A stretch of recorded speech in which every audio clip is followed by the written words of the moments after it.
You have an appreciation for every opportunity you have to step out on the floor. But given your history growing up watching the Nets, how special are Nets-Knicks matchups to you? I mean, you know, as a kid, obviously New Jersey versus New York, that was a big thing.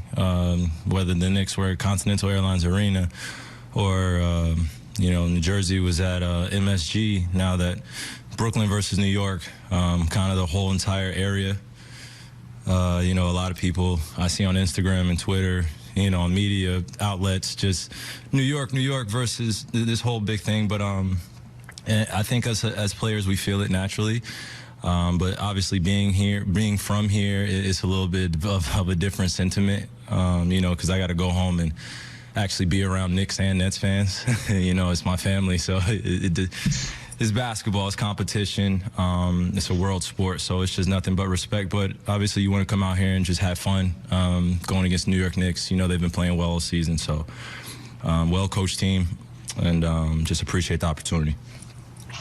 We're going to get more into the game, but I want to jump ahead to Wednesday real quick. Knowing all that Karis has been through since the trade, how much are you looking forward to seeing him back out on the court and competing against him? Oh, man, it's just honored and humbled, obviously, to call him a friend, call him a brother. Wish nothing but, you know, maximum health and success. Love him. My family loves him. So, you know, going back and seeing him is always an honor, like I said. And it's even better to go and compete against him because I know he's going to give us his best. And that's what we want. But obviously what he's been through, just nothing but prayers from me and my family, obviously from the Nets and everyone around the world. Just we wanted to see him get through what he was dealing with, and I'm happy to see him back out there. You know, I went home straight after the game the other night just to turn on to watch his debut, you know, because it's just, you know, it's so close. It's just family. So just want to see him do well. But we're looking forward to going to Indiana and playing against a good team, too. Brian Lewis with the New York Post. Hey, Coach, could you take us through that last defensive stand, the play that you made to get the travel on Julius? Yeah, no, I was either going to foul early, but I saw him lining up for a jump shot. I felt like I could get a good hand on it. You know, Scott called travel. I thought Julius made a good play afterwards, putting him down. I was going to foul him after that just to get him to the free throw line. But, yeah, that's how it looked. That's how it went. Christian Winfield with the New York Daily News. Hey, Kyrie, do you at all feel the energy in Barclays when it's a game like this and there's fans in the arena? And do you at all feed off that energy that you get from the fans?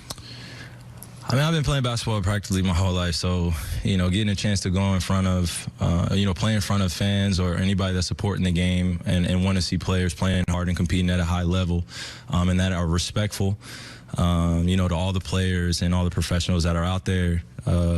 You know, that's what I thrive in, is just being able to go out there, prepare the right way, you know, give all the blessings to Allah, to God, whomever you call God as well. No disrespect to anyone else. But, you know, for me, before I go out there, I'm just in a meditative state, and I say my prayers, and I'm just honored to go out there and just go and compete. You know, whether there's fans there or not, same thing for me. You know, I enjoy the game the same way because when no one was there watching me work out or watching other guys work out, you know, we had to find some type of motivation. But when the fans are in the building, it definitely adds a little bit more of an emotional atmosphere. And as players, we naturally feel it. So just try to thrive on whether people are there or not, stay motivated. Alex Schiffer with The Athletic. Hey, Kyrie, you guys had the double-digit lead in the fourth quarter that the Knicks started to chip away at. Just what do you think allowed them to get back in the game? Well, I think it adds on to Christian's question, you know, in terms of the fans getting into it, you know, and just staying motivated. We were obviously up double digits. We felt like we had the game closed out, but they kept coming. The momentum shifted. Flow of the game shifted as well. They started getting to the free throw line, got into the bonus. You know, we played the second, third, and fourth quarter, I think, in the bonus pretty early. So whenever the game gets mucked up like that, you know, you got to make some defensive holds. But I feel like they just kept coming at us. They just kept coming at us, and that's why it went the way it went. Just this prolonged ending to a game where we feel like we should have closed them out early on in the fourth quarter and then been on cruise control. But you got to give credit when credit's due. They kept coming.